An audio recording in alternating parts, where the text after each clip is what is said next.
આમ તો અનેક વખત અધિકારીઓને જાહેરમાં ખખડાવતા નેતાઓના વિડીયો આપણે સોશિયલ મીડિયામાં અવારનવાર જોતા હોય છે. લોકોની સમસ્યાને લઈને લોકો વચ્ચે જ્યારે રાજનેતાઓ પહોંચતા હોય છે ત્યારે જાહેરમાં જ અધિકારીને ઘણી વખત ફોન કરતા હોય છે અથવા તો અધિકારીને જાહેરમાં ખખડાવી નાખતા હોય છે. તેવા વિડીયો અવારનવાર સોશિયલ મીડિયામાં આપણે જોઈએ છીએ. પરંતુ આજે કુતિયાણાના એ દબંગ ધારાસભ્ય કાંધલ જાડેજાની આપણે વાત કરવી છે. એ કાંધલ જાડેજા જે અનેક વખત લોકોની સમસ્યાઓને લઈને અધિકારીઓને ખખડાવતા હોય છે, એ કાંધલ જાડેજા જે હંમેશા સામાન્ય જનતાની લોકોની પડખે ઊભા હોય છે, એ કાંધલ જાડેજા ફરી એક વખત ચર્ચામાં આવ્યા છે. અને ચર્ચામાં એટલે આવ્યા છે કે એક ગામમાં તેઓ બેઠક લોકો સાથે કરી રહ્યા હોય છે ને જ્યારે લોકોએ તેમની સમસ્યા જણાવી ત્યારે જેઓ જાહેરમાં જ અધિકારીને ફોન કરે છે અને લોકોની સમસ્યાને લઈને અધિકારીને આડે હાથ લઈ લે છે. એ વિડીયો અત્યારે સોશિયલ મીડિયામાં વાયરલ થાય છે. એ વિડીયો પણ મારે તમને બતાવવો છે. અને દબંગ ધારાસભ્ય કાંધલ જાડેજાની એ લોકો પ્રત્યેની જે સંવેદના છે, લોકો પ્રત્યેની જે લાગણી છે કે પોતાના મત વિસ્તારની અંદર, મારા મત વિસ્તારની અંદર લોકો ક્યારેય પણ સમસ્યાથી દુઃખી ના થવા જોઈએ. પછી કોઈ પણ અધિકારી જો લોકોના કામ નહીં કરે તો પછી તેમનો કેવો હાલ થશે એ પણ કાંધલ જાડેજાએ ફોન કરીને અધિકારીને જણાવી દીધું છે. એ ઓડિયો, એ વિડીયો પણ મારે તમને સંભળાવવો છે. અને કેમ કાંધલ જાડેજા લોકોના દિલોમાં રાજ કરે છે એનું કારણ પણ આજે આપણે ચર્ચા કરવી છે. આમ તો કુતિયાણા એ અલગ જ આખો વિસ્તાર છે. છેલ્લા કેટલાય સમયથી કાંધલ જાડેજા ત્યાં પોતાનું પ્રતિનિધિત્વ કરતા આવે છે. પછી પાર્ટીના સિમ્બોલ ઉપરથી નહીં પરંતુ કાંધલ જાડેજા ઊભા હોય એટલે એ ત્યાંથી જીતી જાય છે. લોકો તેમને ખૂબ પ્રેમથી મત આપે છે. લોકોએ છેલ્લા કેટલાય વર્ષોથી કાંધલ જાડેજાના પરિવારને પણ પ્રેમ આપ્યો છે. કારણ કે કાંધલ જાડેજા હંમેશા લોકોની સમસ્યાઓને સમાધાન માટે લોકો પડખે ઊભા હોય છે. અનેક વખત ભૂતકાળમાં આપણે જોયું છે પોતાના ખર્ચથી તે લોકોને સિંચાઈનું, ત્યાંના ખેડૂતોને સિંચાઈનું પાણી પણ પૂરતું પાડતા હોય છે. તો અનેક એવા કામો હોય છે જે પોતાના સ્વભંડોળથી લોકોને સમસ્યા ના પડે તે માટે લોકોના જાહેર કામ કરતા હોય છે, જે કામ ક્યાંક ને ક્યાંક સરકારે કરવાના હોય છે. અને એ માટે જ કાંધલ જાડેજા હંમેશને માટે તે સીટ ઉપરથી કોઈ પણ પાર્ટીમાંથી ઊભા રહે ત્યાંથી તેમનો વિજય થતો હોય છે. અને હંમેશા તે લોકો વચ્ચે જ જોવા મળતા હોય છે. અવારનવાર તેમના સોશિયલ મીડિયાની અંદર વિડીયો વાયરલ થતા હોય છે. ગામડાઓની અંદર લોકો વચ્ચે જાય છે, લોકોની સમસ્યાઓને જાણે છે અને તે સમસ્યાઓનું નિવારણ પણ ત્યાં જ બેઠા કાંધલ જાડેજા ફોન કરીને કરી દે છે. પણ એવો જ એક વિડીયો વાયરલ થયો છે જ્યાં એક ગામમાં કાંધલ જાડેજા પહોંચે છે અને કાંધલ જાડેજા જ્યારે ત્યાંના ગામ લોકો સાથે વાત કરે છે ત્યારે ગામ લોકો અમુક તેમની જે સમસ્યાઓ છે એ સમસ્યાઓ ત્યાંના ધારાસભ્ય એટલે કે કાંધલ જાડેજાને કહે છે. અને પછી કાંધલ જાડેજા એ લાલ ઘૂમ થાય છે અને ગામ લોકો વચ્ચે જ એટલે કે તે બેઠકની વચ્ચે જ ત્યાંથી જ તેઓ અધિકારીને ફોન કરે છે અને અધિકારીઓને આકરા શબ્દોમાં ખખડાવી નાખે છે. અધિકારીનો ઉધળો લેતો હોવાનો વિડીયો અત્યારે વાયરલ થયો છે. ગ્રામજનોની રજૂઆત બાદ ધારાસભ્ય કાંધલ જાડેજાએ અધિકારીને ફોન કર્યો અને વિકાસના કામોની ગતિ જે ખૂબ ધીમી ચાલી રહી છે તેવી પણ ફરિયાદ કરી. મોહમ્મદપરા અને ધ્રુવાડા ગામે લોકોની ફરિયાદ આવી. સરપંચ અને આગેવાનોની હાજરીમાં ત્યાં એક બેઠક મળી. એ મોહમ્મદપરા અને ધ્રુવાડા ગામના લોકો પણ ત્યાં ઉપસ્થિત રહ્યા. ધારાસભ્ય કાંધલ જાડેજા પણ ત્યાં ઉપસ્થિત રહ્યા.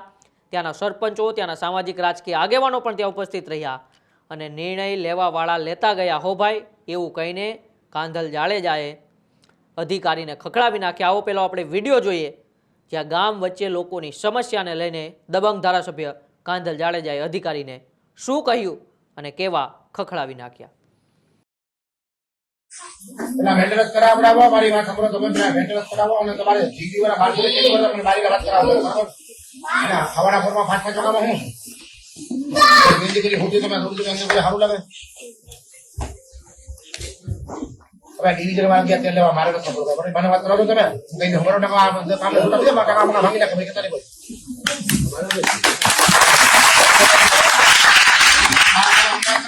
જબરદસ્તી કરો કહી દે બધા ઘરે કઈ નીકળી હોય ને તો તમારે ઘરે અમારે ઘરે જે હોય તો આપણે પૂરા કરવા આપણે એવું ન કરે સુકાય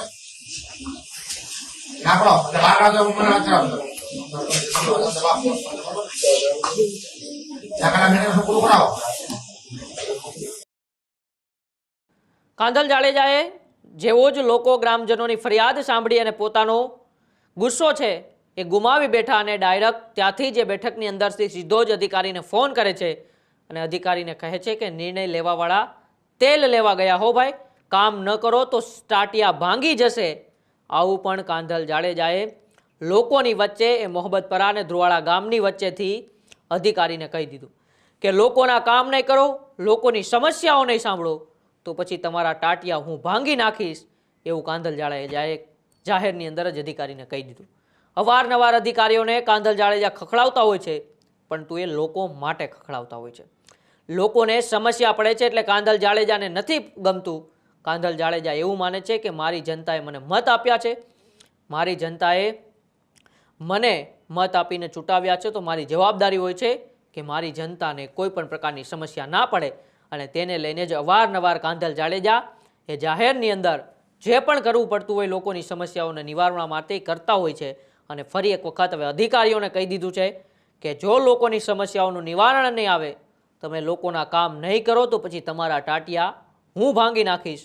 નિર્ણય લેવાવાળા બધાય તેલ લેવા ગયા, પરંતુ મારી જનતા ક્યાંય દુઃખી ના થવી જોઈએ, મારા મત વિસ્તારના લોકોને કોઈ પણ પ્રકારની સમસ્યાનો સામનો ન કરવો પડે, એ અધિકારીઓ ધ્યાન રાખી લેજો. આવું આડકતરી રીતે કાંધલ જાડેજાએ કહી દીધું કે કામ નહીં કરો તો ટાટિયા હું તમારા ભાંગી નાખીશ. ત્યારે ફરી એક વખત દબંગ ધારાસભ્ય કાંધલ જાડેજા ચર્ચામાં આવ્યા છે, કારણ કે પોતાના મત વિસ્તારના લોકોની સેવા માટે હંમેશા તે ગામડાઓનો પ્રવાસ કરતા હોય છે, લોકો વચ્ચે જતા હોય છે, લોકોની સમસ્યાઓ સાંભળતા હોય છે. અને એ બધા વચ્ચે જ હવે કાંધલ જાડેજાએ અધિકારીને ફોન કરીને કહે છે કે તમારા ટાટિયા ભાંગી જશે, તમે લોકોના કામ નહીં કરો તો. ભલે એમણે અધિકારીને આ રીતે વાત ના કરવી જોઈએ, પરંતુ અત્યારના અધિકારીઓ પણ કદાચ એવા જાડી ચામડીના થઈ ગયા છે કે એસી ઓફિસમાં બેસીને તેમને સામાન્ય લોકોની, સામાન્ય જનતાની કોઈ પણ પ્રકારની જે તકલીફ છે દેખાતી નથી. ત્યારે કોઈક આવા ધારાસભ્ય જે પોતાની જનતા માટે, પોતાની જેને તેમને મત આપીને જીતાડ્યા છે તે પ્રજા માટે આટલી લાગણી ધરાવતા ધારાસભ્ય પછી પોતાની પ્રજાની સમસ્યા માટે અધિકારી સાથે આવી વાત કરે તો પછી એ ક્યાંક ને ક્યાંક આપણે યોગ્ય ગણી શકાય. કારણ કે કાંધલ જાડેજા એ જનતાના કામ નથી થતા એટલે અધિકારીઓને ખખડાવ્યા છે.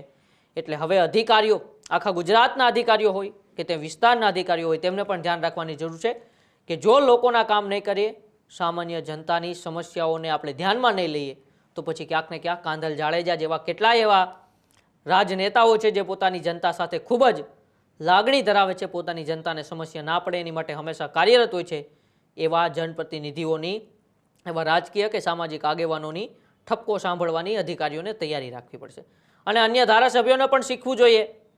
ઘણા એવા ધારાસભ્યો છે, એ પછી છોટાઉદેપુર જિલ્લાના એ આદિવાસી વિસ્તાર હોય જેમાં ત્યાંના જનપ્રતિનિધિઓને, ત્યાંના ધારાસભ્યોને, ત્યાંના સાંસદ સભ્યોને એ વિસ્તારના લોકોની પ્રાથમિક સુવિધાઓ નથી મળતી, એ સમસ્યા નથી દેખાતી. તેમને પણ કાંધલ જાડેજા પાસેથી શીખવું જોઈએ કે જેમણે તેમને મત આપીને જીતાડ્યા છે, જેમણે તમને રાજનેતા બનાવ્યા છે, જેમણે તમને એ પદ સુધી પહોંચાડ્યા છે, એ જનતાની કેવી રીતના તમારે સાર સંભાળ રાખવી જોઈએ.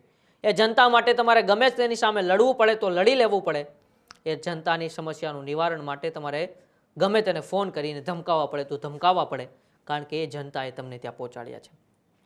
કાંધલ જાડેજાનું ફરી એક વખત આ દબંગ સ્વરૂપ જોઈને ત્યાંની જનતા પણ, ત્યાંના ગામ લોકો પણ ખુશ છે, કારણ કે ત્યાંના ગામ લોકોને કોઈ દિવસ કાંધલ જાડેજાએ, ત્યાંના મત વિસ્તારના લોકોને કાંધલ જાડેજાએ તકલીફ નથી પડવા દીધી. તમારું આ બાબતે શું માનવું છે? કાંધલ જાડેજાનું અધિકારી સામેનું આ વલણ એ શું ખરેખર આનાથી અધિકારીઓ ગુજરાતના સુધરશે? સામાન્ય જનતાનો અવાજ બનીને આવા રાજનેતાઓ ગુજરાતની અંદર હજુ પણ આગળ આવવા જોઈએ કે નહીં? તમારો મંતવ્ય શું છે? મારા કોમેન્ટ બોક્સમાં અચૂકથી જણાવજો. બાકી જોતા રહો ન્યૂઝરૂમ ગુજરાત, ગુજરાતનો ગર્જનાદ. નમસ્કાર.